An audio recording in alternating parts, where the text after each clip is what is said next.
Bonjour. Ça fait longtemps, hein? On m'a même dit trop longtemps d'ailleurs. Je ne deviens pas un VIP, vous savez. Je suis toujours aussi accessible qu'avant. Mais voilà, le Seigneur nous a fait grâce d'ouvrir une nouvelle église, une nouvelle implantation. Et je bénis Dieu pour cela. Mais avant toute chose, je voudrais remercier notre chère chorale et le groupe de louanges avec les musiciens qu'ils ont emportés dans la louange et la reconnaissance. Vous êtes d'accord avec moi? Je bénis Dieu pour tous les ministères. Et souvent, on en oublie quelques-uns.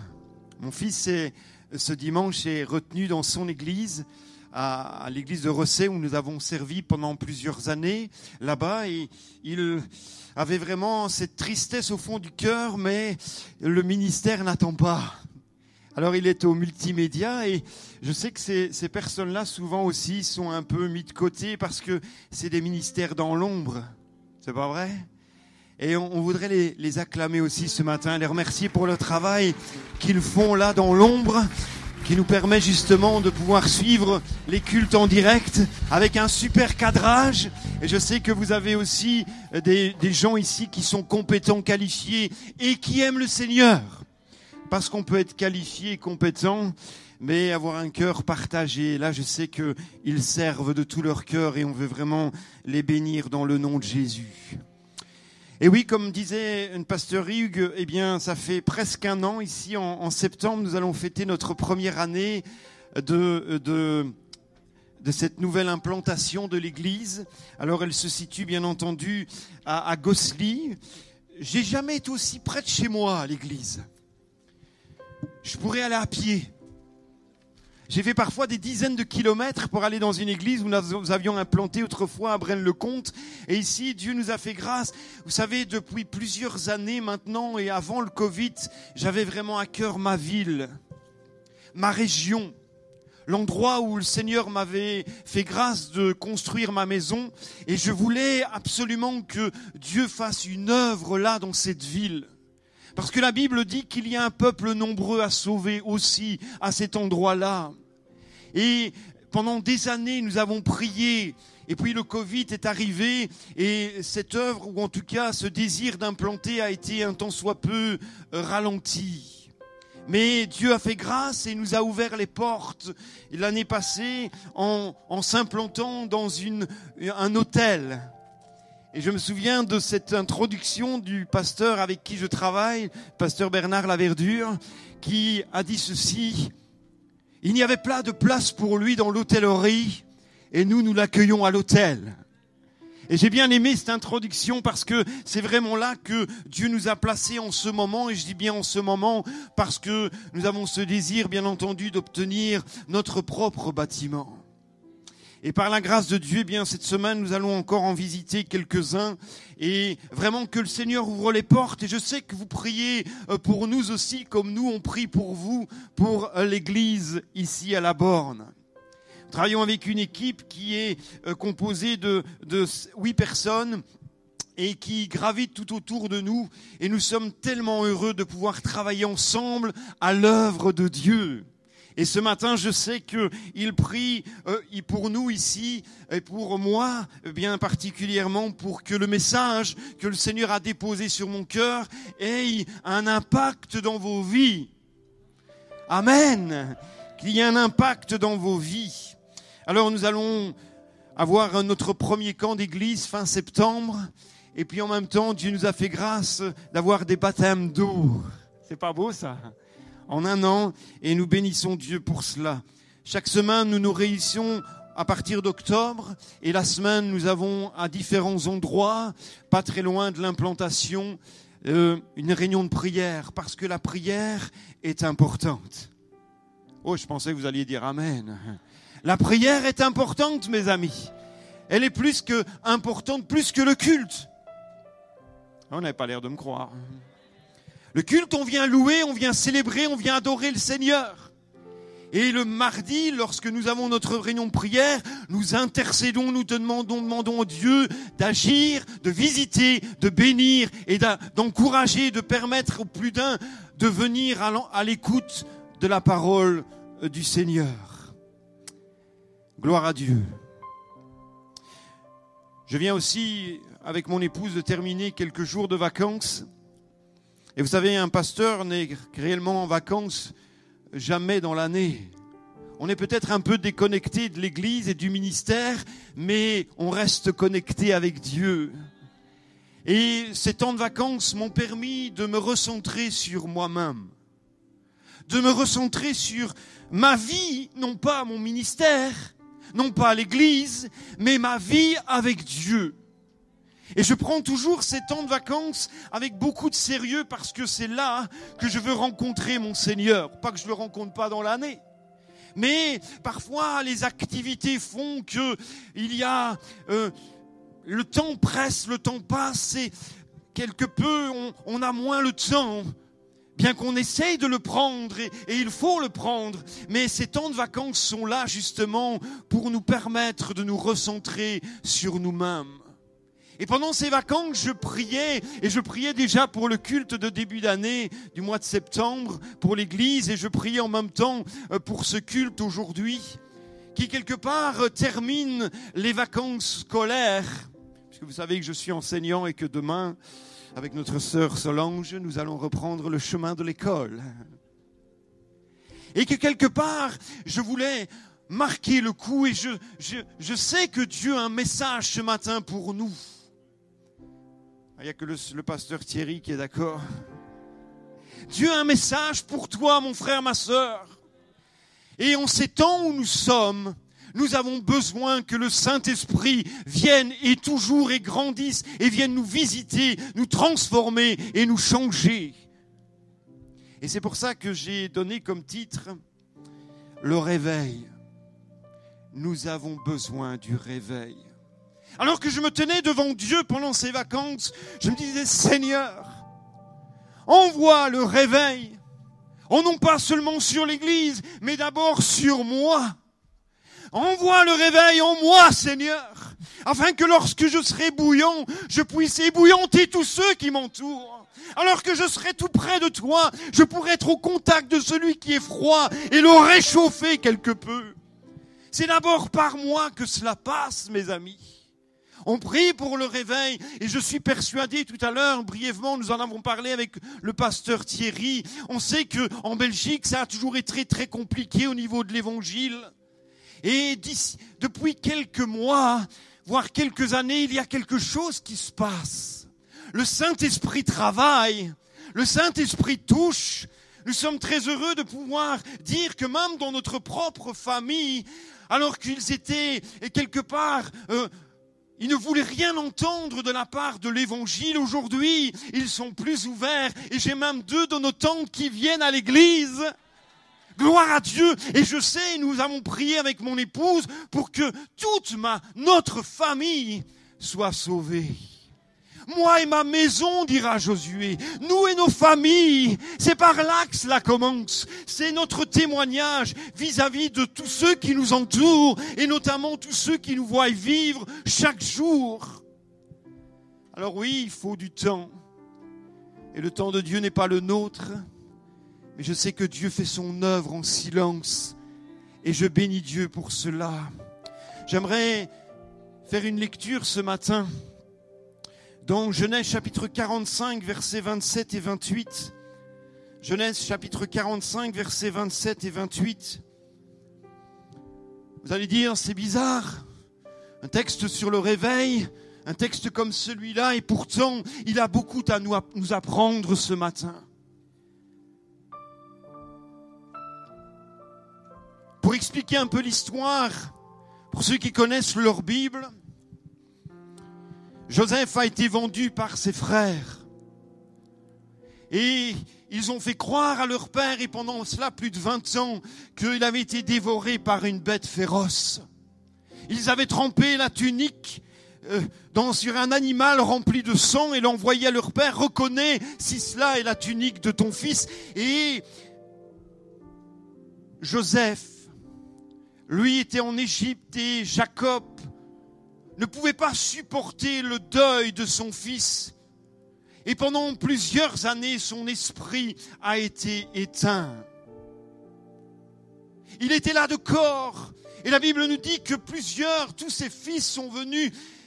La famille entière a essayé de le réconforter, de le consoler du deuil de Joseph. Mais rien n'a fait. Rien n'a fait. Et la Bible nous dit, dans Genèse chapitre 45, verset 27, alors que les frères de Joseph sont allés en Égypte pour chercher du blé, et que je vous passe l'histoire, il leur a fait croire qu'ils étaient des espions et qu'ils étaient venus espionner les lieux de l'Égypte. Ils voulaient tester par là, voir si ses frères avaient changé. Et voilà que Joseph se présente à eux en disant « Je suis Joseph, mon père vit-il encore ?» Et même eux ont été surpris de cette annonce brutale. Et il dira « Retournez maintenant, cherchez mon père. » Et voilà que ses frères, et on peut le comprendre, sont tous enthousiasmes. Je me demande si quand même il n'y avait pas une certaine crainte, parce qu'ils devaient annoncer à leur père qu'en fait, ils avaient vendu Joseph, qu'il n'était pas mort, mais dans leur enthousiasme, je pense que le fait d'avoir retrouvé Joseph était passé au-dessus de leur peur et de leur crainte par rapport à ce que leur père pourrait leur dire. Et la Bible nous dit, ils lui rapportèrent toutes les paroles que Joseph leur avait dites. Il vit les chars que Joseph avait envoyés pour le transporter. Avant ça, ils ont dit, Joseph vit toujours, mais l'esprit de Jacob restait fermé, éteint. Et c'est quand il a vu les chars d'Égypte que Joseph avait envoyés, c'est alors que me dit l'Écriture que l'esprit de Jacob, leur père, se ranima. Et Israël dit, c'est assez, Joseph, mon fils, vit encore, j'irai et je le verrai avant que je meure. Seigneur, tu bénis ta parole ce matin et tu me donnes de pouvoir l'apporter avec toute son efficacité, toute la vérité qui sort de ta parole. Et que tu puisses toucher les cœurs et les âmes ce matin ici à la borne. Nous sommes tout ouïs devant toi. Nous sommes à l'écoute de ta parole et nous voulons qu'elle puisse avoir un écho favorable dans nos cœurs. Merci pour ton aide et merci pour l'assistance de ton esprit. Et je te prie dans le nom de Jésus. Amen.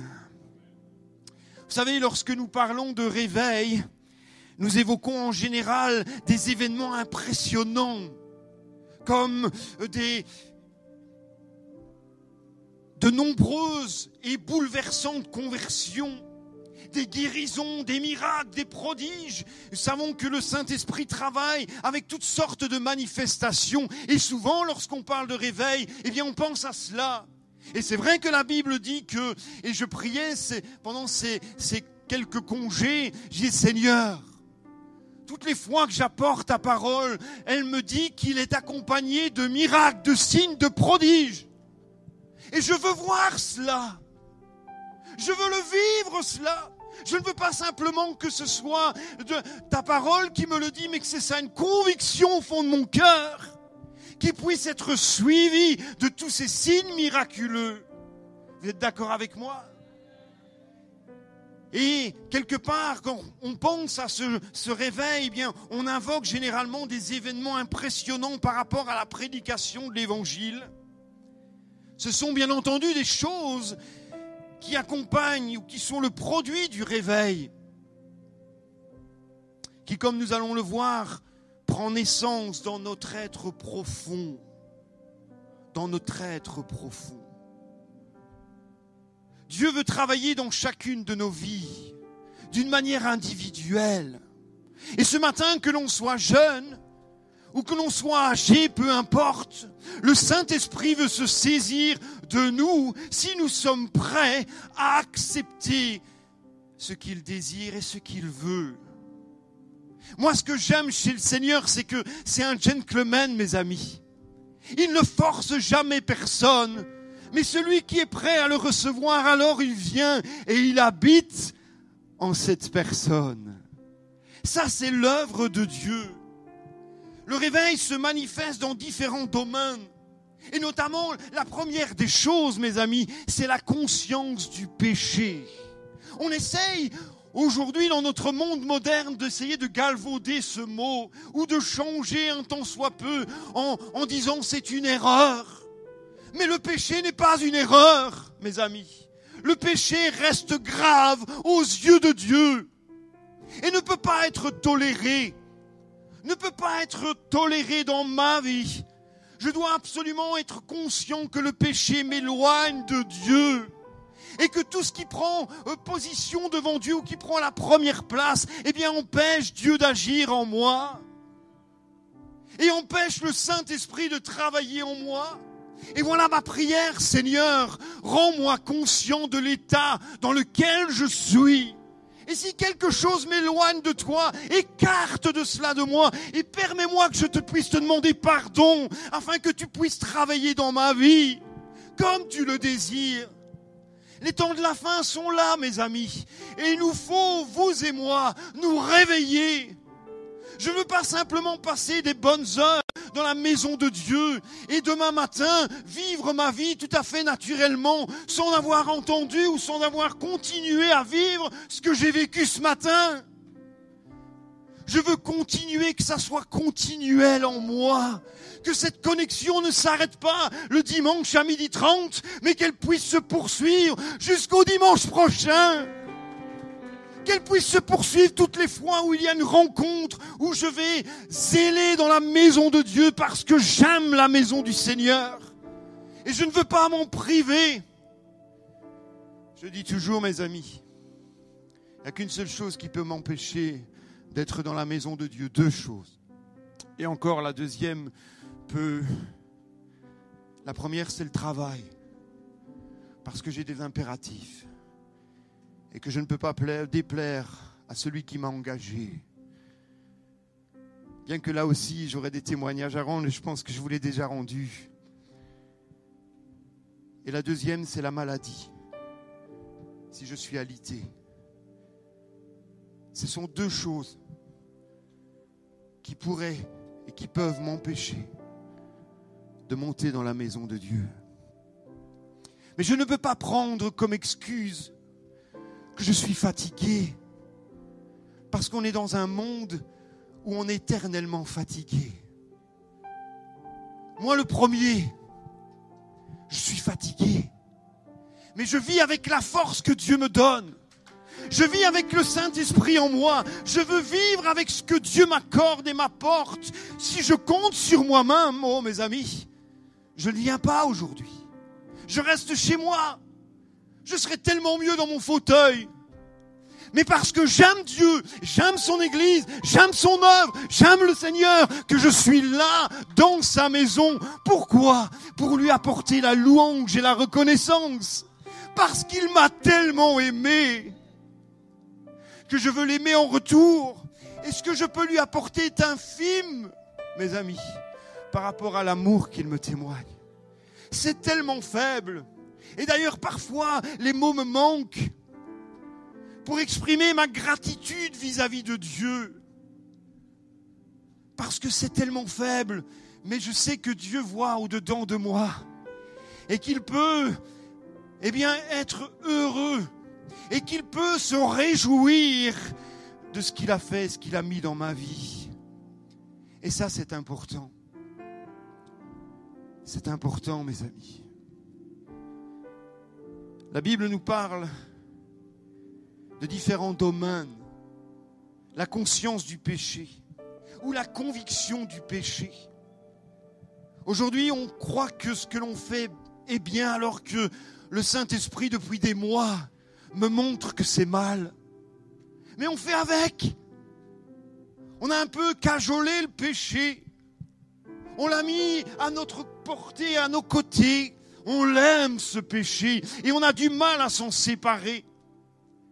Il n'y a pas cette conviction de péché. Et ce que je réclame de la part de Dieu, c'est qu'il puisse nous convaincre que ce que nous faisons est mal, afin que je puisse marcher en nouveauté de vie, afin que je puisse marcher comme lui le veut. Vous savez, c'est pas simplement être conscient du péché, mais il y a aussi la repentance. La repentance, ça aussi, cela fait partie du processus du réveil. Si mon peuple, sur qui est invoqué mon nom, s'humilie, prie et cherche ma face, et s'il se détourne de ses mauvaises voies, il y a des conséquences et il y a des choses à mettre en place, mes amis. Alors, dit Dieu, je l'exaucerai des cieux. Je l'exaucerai des cieux. Je guérirai son pays. Il est temps, mon frère, ma sœur, que le peuple belge puisse en arriver à cela, à s'humilier devant Dieu, à reconnaître qu'il n'a pas toujours été correct, qu'il n'a pas toujours été agréable à Dieu, qu'il n'a pas fait toujours ce qui était bon pour le Seigneur. Comment ça se fait que des hommes de Dieu tels que Néhémie se sont mis à un moment donné à prier, à demander le pardon pour le peuple? Comment se fait-il qu'un homme comme Esdras, un homme comme Daniel, un homme comme Moïse, qui s'est placé devant Dieu, ne les détruit pas, mais pardonne à ton peuple?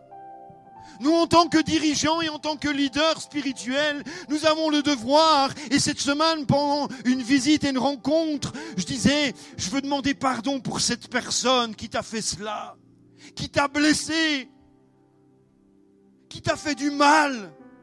Et ce chrétien qui était en face de moi me dit, mais t'as pas besoin de demander pardon pour elle. Eh bien si, je demande pardon. Et parfois l'Église a été un tant soit peu violente avec certains.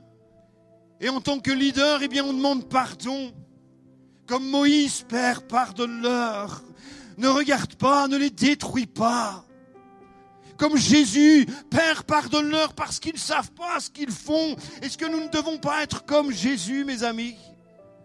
Avec cet amour pour les âmes, cet amour pour ceux qui ont besoin de la grâce de Dieu. La situation des églises concernant la sanctification ou le retour à la foi simple des Écritures, à la foi simple des Écritures, aux manifestations, aux dons de l'Esprit, aux dons spirituels. La Bible nous parle de deux sortes de réveils. Le réveil de Dieu et le réveil des hommes. C'est curieux que je parle du réveil de Dieu. Mais non, pas tant que ça. Nous savons que la Bible nous dit qu'il ne sommeille ni ne dort celui qui garde Israël. Cette expression peut nous laisser croire que Dieu dormirait parfois. Par contre, nous trouvons dans les Écritures des références au réveil de Dieu.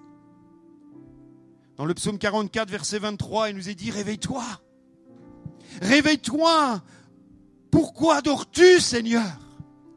Pourquoi dors-tu, Seigneur ?» C'est une sensation, c'est pas réel, mais c'est parfois ce que nous pouvons ressentir au fond de nous-mêmes lorsque nous prions.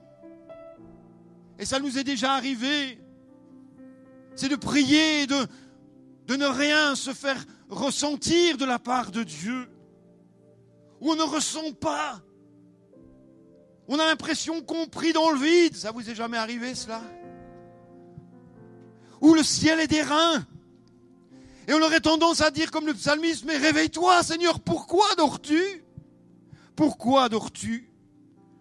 Ne nous repousse plus à jamais, dira-t-il. Et dans Isaïe chapitre 51, verset 9, réveille-toi, réveille-toi, revêt-toi de force, bras de l'Éternel. Réveille-toi comme au jour d'autrefois, dans les anciens âges. N'est-ce pas toi qui as bâti l'Égypte, qui transporta le monstre? Réveille-toi. Est-ce que ça peut être notre prière ce matin? Réveille-toi, Seigneur. Réveille-toi et révèle-toi en moi, comme jamais tu ne l'as fait. Donne-moi cette soif de toi, cette envie d'être près de toi, ce désir d'être à côté de toi, ce désir de vivre près de toi. Mes amis, nous comprenons que cette expression s'applique à des moments où Dieu n'intervient pas. On prie pour une guérison, elle ne vient pas. On prie pour les malades, ils ne sont pas guéris. On prie pour le salut des hommes, le salut des femmes, et ils ne sont pas sauvés. On prie pour qu'il y ait des choses qui se passent et on ne voit rien. Dieu n'intervient pas. Comme s'il était loin, ou indifférent aux circonstances, inconscient de ce qui se passe. Et pourtant, Dieu a un regard bien grand ouvert. Et des oreilles bien grandes ouvertes. Il entend et il écoute, il voit. Savons que Dieu ne dort pas, ni même ne sommeille. Seulement il arrive qu'il reste à l'écart, ou au moins de ce que nous croyons qu'il est à l'écart. Car en réalité, il est toujours attentif à ce qui se passe sur la terre, même s'il semble loin et inactif.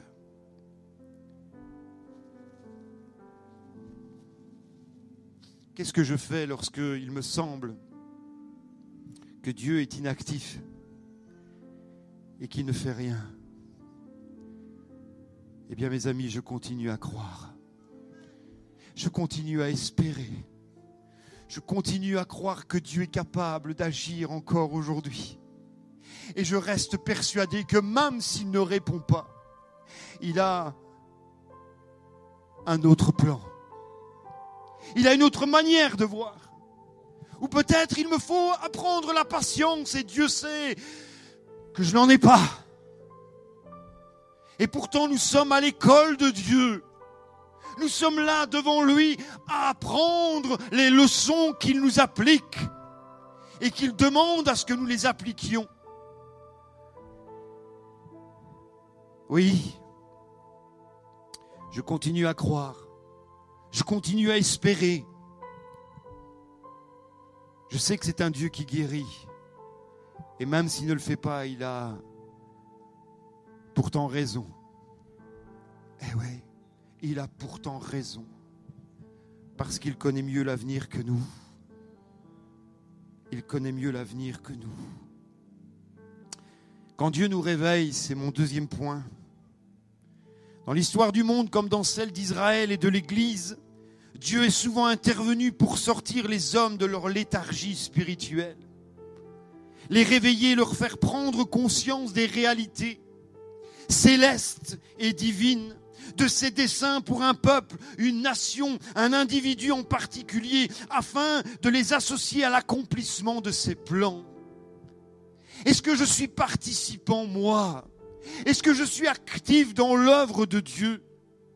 Je parle à quelqu'un ce matin. Est-ce que tu es actif dans l'œuvre de Dieu? Est-ce que tu as répondu à l'appel du Seigneur? Est-ce que tu es attentif à ce qu'il demande ou à ce qu'il veut de toi? Est-ce qu'à un moment donné, et je sais que certains l'ont fait, ils ont pris conscience de leur léthargie spirituelle et veulent se sortir de là, ne veulent pas rester comme cela, mais veulent à un moment donné pouvoir s'envoler librement et vivre de la plénitude du Saint-Esprit, vivre de la grandeur de ce que Dieu peut faire au travers d'eux. Mes amis, il est temps pour nous, il est temps pour nous de nous réveiller de ce sommeil et de vivre réellement les plans de Dieu pour nous et pour nos vies. Je dis toujours, et je me répète, je suis un vieux disque rayé parfois, occupe-toi de lui et il s'occupera de toi. Mais d'abord, occupe-toi de lui. Prends les choses à cœur. Mets-le à la première place. Et pas à la seconde, pas à la troisième ou pas quand tu as le temps. Mets-le à la première place. Et si je m'occupe de lui et de ses affaires, il va s'occuper de moi et de mes affaires. Et il va faire en sorte que j'en puisse moi-même être tout étonné. Tout étonné. Oh Seigneur, que je puisse m'ouvrir à ton esprit. Que je puisse m'ouvrir à ton esprit. Oui, Dieu réveille. Dieu réveille. Et à un moment donné, on voit que dans différents récits, Dieu a réveillé son peuple. Dieu a réveillé ses enfants. Dieu est venu et a parlé aux uns et aux autres.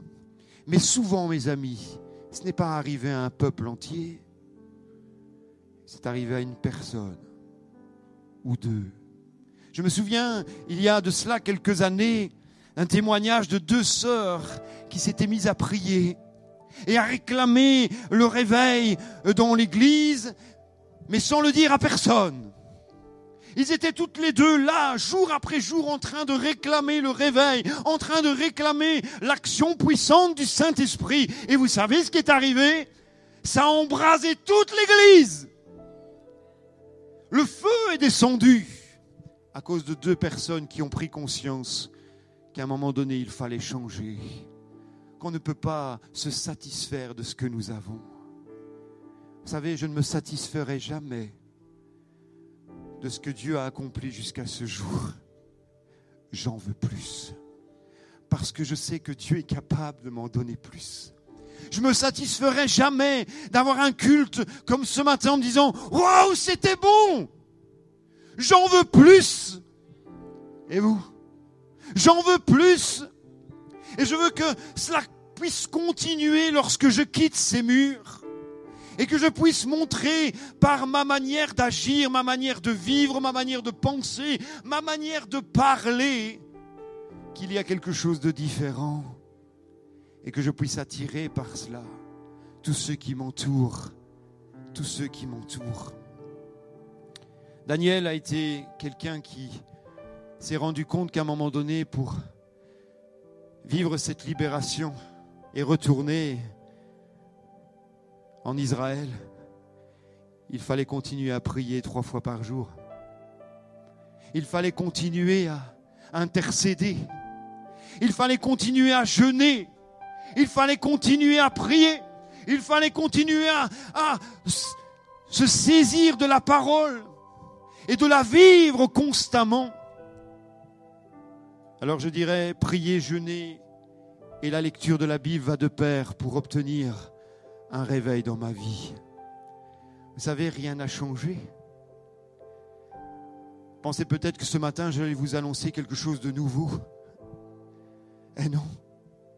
L'essentiel et la base, elle est là. L'essentiel et la base, elle est là. Et elle restera toujours la même. Vous êtes d'accord avec moi? La Bible n'est pas un livre qui va s'effacer avec le temps. mais elle continue à transformer, à bouleverser. L'évangile est là pour bouleverser les gens qui l'entendent. Même après des années, la parole de Dieu reste immuable. Elle reste immuable. Oui, Daniel dira, au chapitre 9, verset 1er, « Je tournai ma face vers le Seigneur afin de recourir à la prière et aux supplications, en jeûnant et en prenant le sac et la cendre. » Ce que je disais tout à l'heure, c'est que lui n'avait pas péché, mais il se considérait pécheur avec tout le reste. Il n'était pas à part en se disant « Moi, je n'ai pas péché, donc je me place devant toi. » Non, il continuera en priant, en jeûnant et en se mettant le sac et la cendre pour montrer qu'il s'humilie devant Dieu pour son peuple. Vous savez, je lisais pendant les vacances, j'ai lu 3 bouquins. J'aime beaucoup lire à ce moment-là. Et à un moment donné, je voyais une bibliographie d'un frère qui est décédé maintenant, qui est parti près du Seigneur, qui a vu, et je l'ai vu aussi, puisque un jour j'étais très jeune à l'époque, je le suis toujours. J'étais très jeune à l'époque. Et je me rappelle d'avoir vu des libérations, des délivrances, des gens qui se sont donnés à Christ, des guérisons miraculeuses. Je l'ai assisté, c'était à Paris à l'époque, au congrès, palais des congrès. Et cet homme m'a beaucoup inspiré. Je me dis, Seigneur, qu'est-ce que j'aimerais aussi voir de telles choses. Qu'est-ce que j'aimerais voir de telles choses.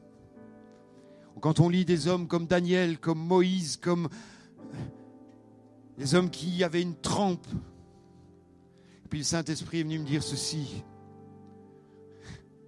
et je sais que ça vient de lui. Il m'a dit, est-ce que tu es prêt à monter 40 jours et 40 nuits sur la montagne? Est-ce que tu es prêt au sacrifice? Est-ce que tu es prêt à vivre cela? Ah, tu voudrais, c'est honorable de voir de telles actions du Saint-Esprit, mais toi, est-ce que tu es prêt à payer le prix?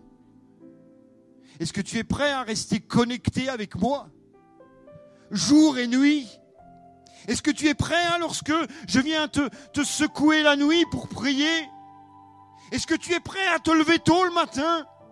Est-ce que tu es prêt à plonger tes regards dès le matin au lieu de tourner tes regards vers ceci, vers Facebook, Instagram, WhatsApp ou que sais-je? Est-ce que tu es prêt à plier le genou devant moi et à lire ma parole? Et je me rends compte que parfois, cela est bien néfaste. Oh, c'est vrai que c'est bien utile. Et pendant les vacances, je nous avais dit avec mon épouse, on va couper ce machin. On va couper ce truc. Qui bien souvent, et le diable a bien réussi son coup, vous savez. Qui le matin, la première des choses, n'allume pas ceci avant d'ouvrir la Bible. Je condamne personne. C'est juste une constatation. Et que si je suis occupé par cela, oh, des messages, vous en aurez toujours. Des gens qui pensent à vous, vous en aurez toujours. Et le diable va s'arranger pour que vous en ayez. Le diable va s'arranger pour que vous en ayez.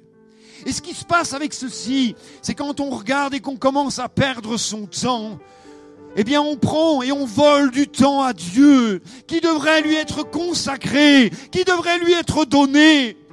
Le matin, je n'ai pas besoin de ça pour venir au culte. Je suis dans la présence du Seigneur et je n'ai pas besoin d'être dérangé. D'ailleurs, il est mis en mode repos ou temps pour soi, parce que le temps pour moi, c'est le temps que j'accorde à Dieu. C'est le temps que je veux lui donner. Alors le réveil viendra. Alors le Saint-Esprit va me saisir. Alors le Saint-Esprit va se révéler. Alors le Saint-Esprit va m'aider et va surtout se servir de moi. C'est ainsi, mes frères et sœurs.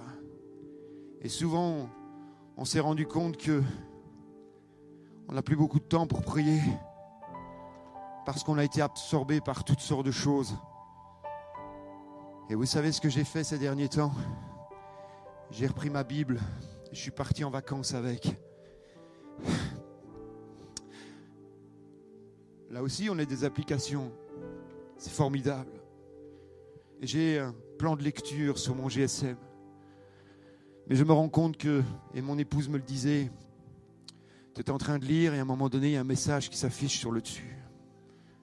Mais c'est comme ça.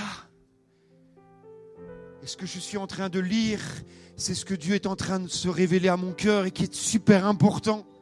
Mais je vais considérer que le message que je viens de voir est d'autant plus important que je dois répondre dans la seconde. Et je me suis dit, non, je veux plus de ça, Seigneur. Je ne veux plus de ça. Je veux reprendre les bonnes habitudes. Je veux reprendre ta parole, le livre sacré, et je veux en faire la mienne. Je veux faire cela. Je veux lire ta parole et m'en nourrir. Je ne veux plus être dérangé par quoi que ce soit lorsque je passe du temps près de toi et avec toi. Je ne suis pas un donneur de leçons, vous savez. Je suis juste en train de vous faire comprendre que quelque part, le diable va se servir de la technologie pour un tant soit peu m'égarer ou m'éloigner de ce Dieu qui ne veut que mon bien. De ce Dieu qui ne veut que mon bien. L'heure avance et j'aimerais en arriver à notre texte. Ils lui rapportèrent toutes les paroles. C'est ce que nous avons lu. C'est un réveil personnel. Et c'est à cela que le Seigneur veut ce matin. Ce n'est pas à une communauté qu'il parle, mais c'est à moi, c'est à vous. C'est à toi, mon frère, ma sœur, jeune ou moins jeune. Un réveil personnel. Ils lui rapportèrent toutes les paroles que Joseph leur avait dites. Il vit les chars que Joseph avait envoyés pour le transporter. Et c'est alors que l'esprit de Jacob, leur père, se ranima. Je me dis, quelle tristesse et quelle perte de temps. Vous ne trouvez pas? Et pendant des années, on peut vivre notre vie chrétienne à la manière de Jacob, avec notre esprit éteint. On est bien touché un tant soit peu quelque part par une bonne réunion, par la présence de Dieu qui est là et qui se manifeste. On peut voir de belles choses comme Jacob les a vues, les beaux chars, les belles paroles, on peut les entendre. On peut même être quelque part touché par cela. Mais malgré tout, le cœur de Jacob resta éteint. Le cœur de Jacob resta éteint. Ce matin, n'avez-vous jamais éprouvé les sentiments de Jacob? Ils lui déclarèrent, Jacob vit et même c'est lui qui gouverne tout le pays d'Égypte. Mais le cœur de Jacob resta froid parce qu'il ne les croyait pas. Genèse chapitre 45, verset 26. Est-ce que ton cœur, mon frère, ma sœur, est froid au point que tu ne crois plus? Au point que tu ne crois même plus ce que la parole de Dieu te dit, au point que tu ne crois même plus ce que le Seigneur essaie de te faire comprendre, au point que tu ne crois même plus qu'il y a un changement ou une manière que Dieu veut pour toi, pour ta vie. Et ton esprit reste éteint, reste fermé.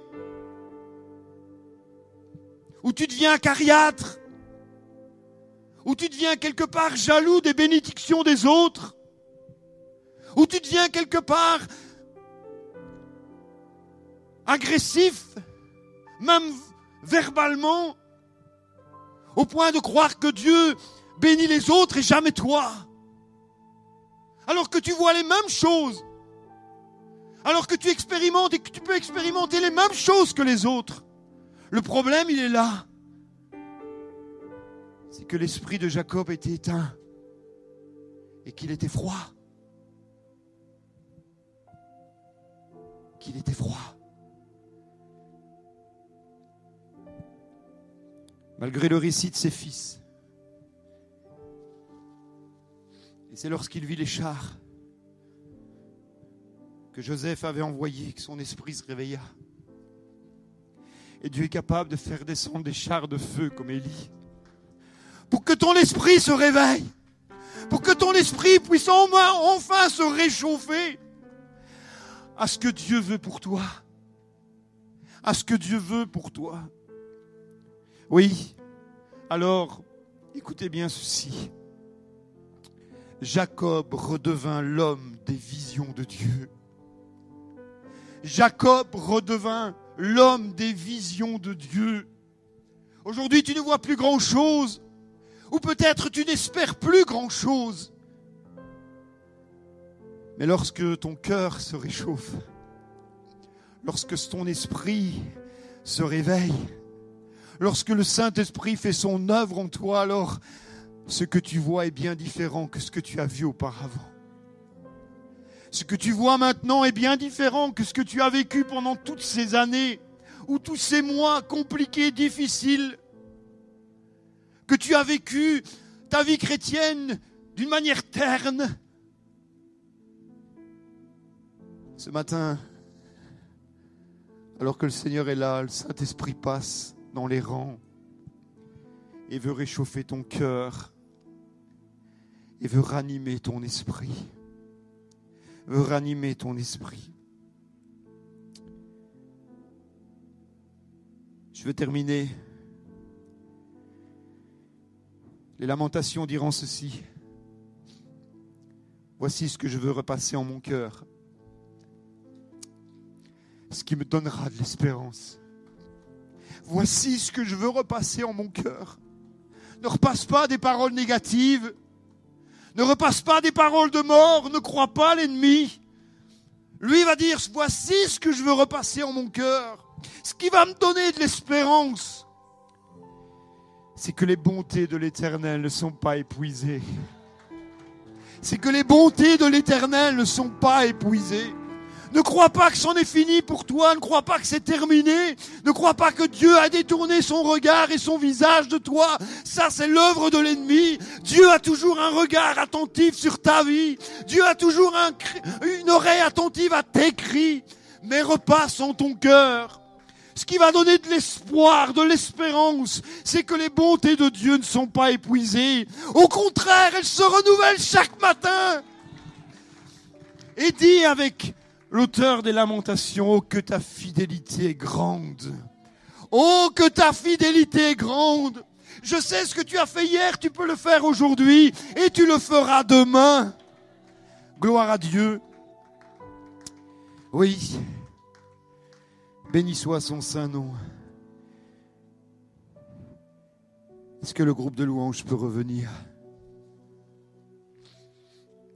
Je sais que ce matin, alors que tu as entendu cette parole, je sais que tu te sens touché. Je sais que le Saint-Esprit parle à ton cœur. Et tu commences tout doucement à ressentir cette chaleur de l'Esprit, peut-être comme tu ne l'as jamais plus ressenti il y a bien longtemps. Ce qu'il désire, c'est qu'il y ait un transfert entre toi et le ciel, par le Saint-Esprit qui vient, qui bouleverse, qui transforme et qui change ta vie. Quand le Saint-Esprit descend, mes amis, quand le Saint-Esprit est là, il y a des choses qui se passent en nous, plus qu'on ne peut l'imaginer ou le croire ou le penser. Plus qu'on ne peut l'imaginer, le Saint-Esprit est là, il visite nos corps. Le Saint-Esprit est là, il visite notre être entier.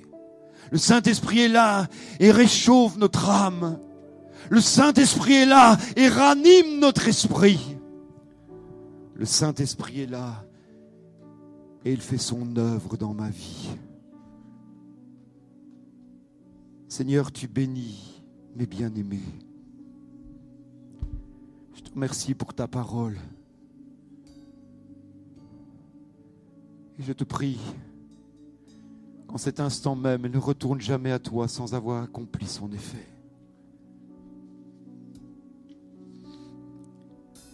Tu nous connais toi-même, nous n'avons rien à te cacher. J'aime à dire que ta parole nous dit que tu lis en nous comme dans un livre ouvert. Quelle que soit notre condition sociale, quel que soit le poste que nous avons, quelque part, quel que soit ce que nous sommes, ce matin, nous sommes tous égaux devant toi. Je vais dire, nous ne sommes pas meilleurs que les autres. Et combien je réclame l'onction et la puissance de ton esprit dans nos vies, dans ma vie. Cette soif intense, qu'elle puisse s'intensifier de jour en jour. Bientôt tu reviens et je ne veux pas être à la porte, mais je veux que tu m'accueilles, Seigneur.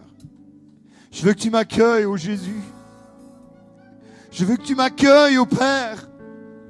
Je ne veux pas être cette vierge folle, croyant que j'ai assez d'huile pour m'en sortir tout seul. Mais je veux être rempli du Saint-Esprit chaque jour, chaque instant, chaque moment. Je veux les vivre avec toi. Plus un seul jour sans toi, Seigneur. Plus une seule heure sans toi, Jésus. Plus une seule minute sans toi, Père. Tu bénis tes enfants ce matin à la borne. Et je sais que tu fais ton œuvre. Je sais que tu fais ton œuvre en silence. Seigneur, merci de l'action puissante de ton esprit. Bénis ton peuple, Père. Bénis tous ceux qui sont sensibles à ta voix ce matin et qui reconnaissent qu'ils ont besoin de toi, qu'ils ont besoin d'une visitation, qu'ils ont besoin d'une action de ton esprit, qu'ils ont besoin d'une manifestation de ta grâce. Seigneur, donne-leur et donne-nous d'avoir la foi jusqu'au bout et d'avoir cet amour pour toi qui ne fait que grandir. Je te prie dans le nom de Jésus.